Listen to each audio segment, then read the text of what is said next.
22 জুলাই দুপুরে খুলনার পাইকগাছার পৌর এলাকার মডার্ন বেকারির কর্মচারীরা পিকনিকের জন্য কেনা মাংস রান্না করতে গেলে এ ঘটনা ঘটে।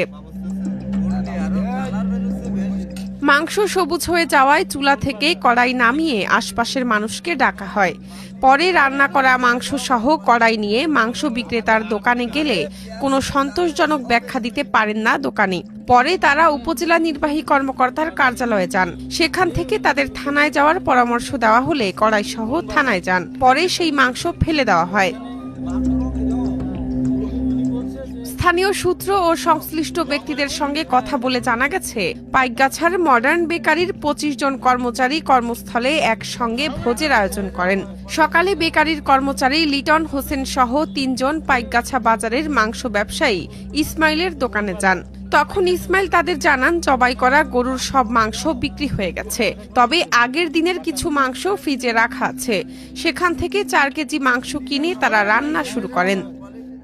উনি বলছে যে গরু আছে ছিল তা বিক্রি হয়ে গেছে।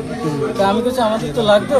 তার কাছে আমাদের ফ্রিজে কালকে ছিল গরু জবাই করছিলাম, কালকে আপনার গোশত মানে কিছু থেকে গেছিল, তার ফ্রিজে আছে। তা আমি ফ্রিজে আনাই দিচ্ছি। আমি বলছি গোশত তো ভালো, কত গোশত ভালো, আমি কিছু ভালো হবে তো তার কাছে খুব ভালো গোশত। হ্যাঁ, এখন আমি তাহলে ঠিক আছে গোশতটা আপনি নিয়ে আসেন।